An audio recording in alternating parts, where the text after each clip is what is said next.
You know, some movie villains are just characters. Others become icons. But then there are the very, very few who feel like a pure elemental force of nature. So today, let's deconstruct one of the most unforgettable monsters in all of cinema, the Lord of Darkness from the 1985 fantasy epic Legend. That one line, it just says it all, doesn't it? It perfectly captures the whole vibe of the character.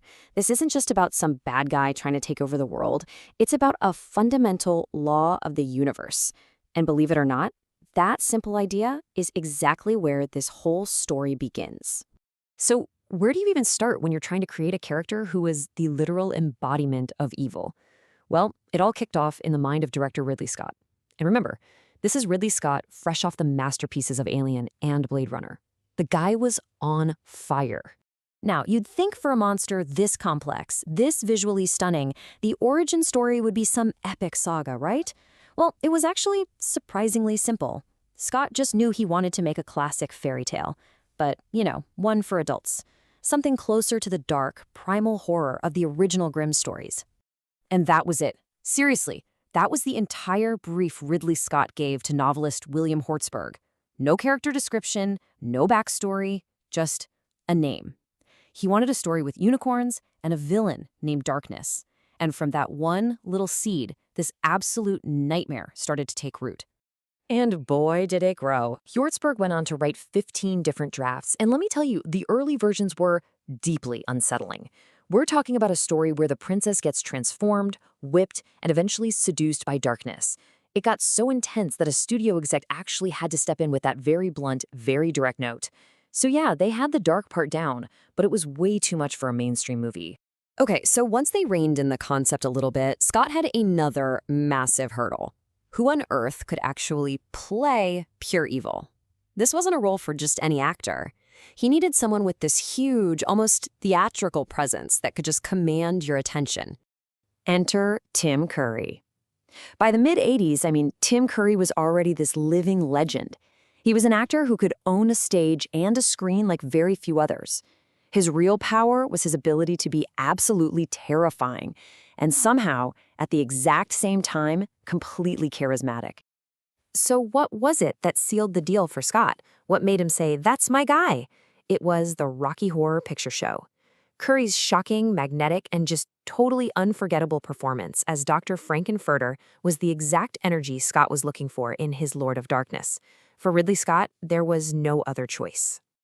So they had the name, they had the story, and they had the perfect actor.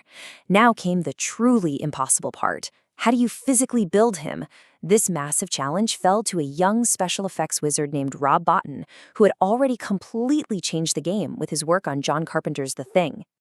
Really think about that question. This wasn't just slap it on some makeup. Rob Bottin had to solve this whole series of incredibly complex problems that were a mix of art, physics, and even a little bit of biology. See, this is why Bottin was such a genius. He wasn't just a sculptor, he was an engineer. He had to think about everything: weight, leverage, how the human body moves. How could an actor actually perform in this thing? How could he wear those gigantic horns without, breaking his neck? Every single piece was its own puzzle. And the final result? It was absolutely staggering. When you factor in the custom-built lifts and the full-body muscle suit, the character of Darkness stood over 7 feet tall on screen. He was this truly hulking, demonic presence that just completely towered over Tom Cruise's hero character. But this is where Rob Bottin's genius really shines. Those enormous, terrifying horns, they look like they should weigh a ton, right? Nope. They were hollow, built from lightweight fiberglass, and each one weighed just a few ounces. You could pick them up with one hand, easy. It was an absolute masterpiece of practical effects engineering. But all that technical wizardry came at a pretty tremendous human cost. And the person paying that price, day in and day out, was Tim Curry. The process for him to become this monster was, to put it mildly, an absolute ordeal. Just look at this schedule for a second. Every single day started with 5.5 hours in the makeup chair. Then came a full 10-hour day of shooting inside this heavy, restrictive suit. And at the end of all that, he had to soak in a bath for an hour, just to soften the industrial-strength adhesives enough so the crew could remove the 12 prosthetic pieces without literally tearing his skin off. It was just an act of pure endurance. And yeah, one day that endurance just broke. He was hit with this sudden, overwhelming wave of claustrophobia, and he panicked. He tried to rip the makeup right off his own face, tearing his skin in the process because the adhesives were so strong. So what happened? Well, to their credit, Ridley Scott and Rob Bottin didn't just tell him to tough it out. They stopped everything. They halted filming on his scenes for a week so he could recover, and they completely redesigned the makeup.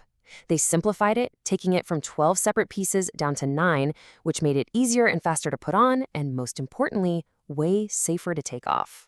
But after all that struggle, all that pain and panic, what do you think Curry's reaction was the very first time he saw himself completely transformed? After all the fittings and the discomfort, he just looked in the mirror and went, "Oh." He instantly loved it. The monster was finally real. All right, so all the pieces are in place. The actor is ready, the suit is perfected, and that brings us to this incredible moment. The day that darkness finally walked on to Ridley Scott's ridiculously detailed hellscape of a set. You can just imagine the scene, right? The cast and crew had only seen Tim Curry as himself, walking around for weeks. Then, out of the makeup trailer steps this thing, this 7'3" demon, a living nightmare, walking onto this huge, ornate set. People were genuinely gobsmacked. They were watching an icon being born in real time.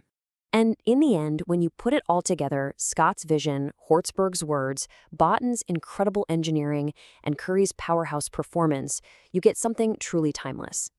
Darkness is so much more than a character. He's a triumph of practical effects and a benchmark for cinematic villains everywhere. And all of this kind of leaves us with one final thought. When you look at a creation like this, one that's born from so much intense collaboration, physical sacrifice, and just sheer artistic genius, it really makes you wonder. The line between the creator and the creation, it gets beautifully and terrifyingly blurred.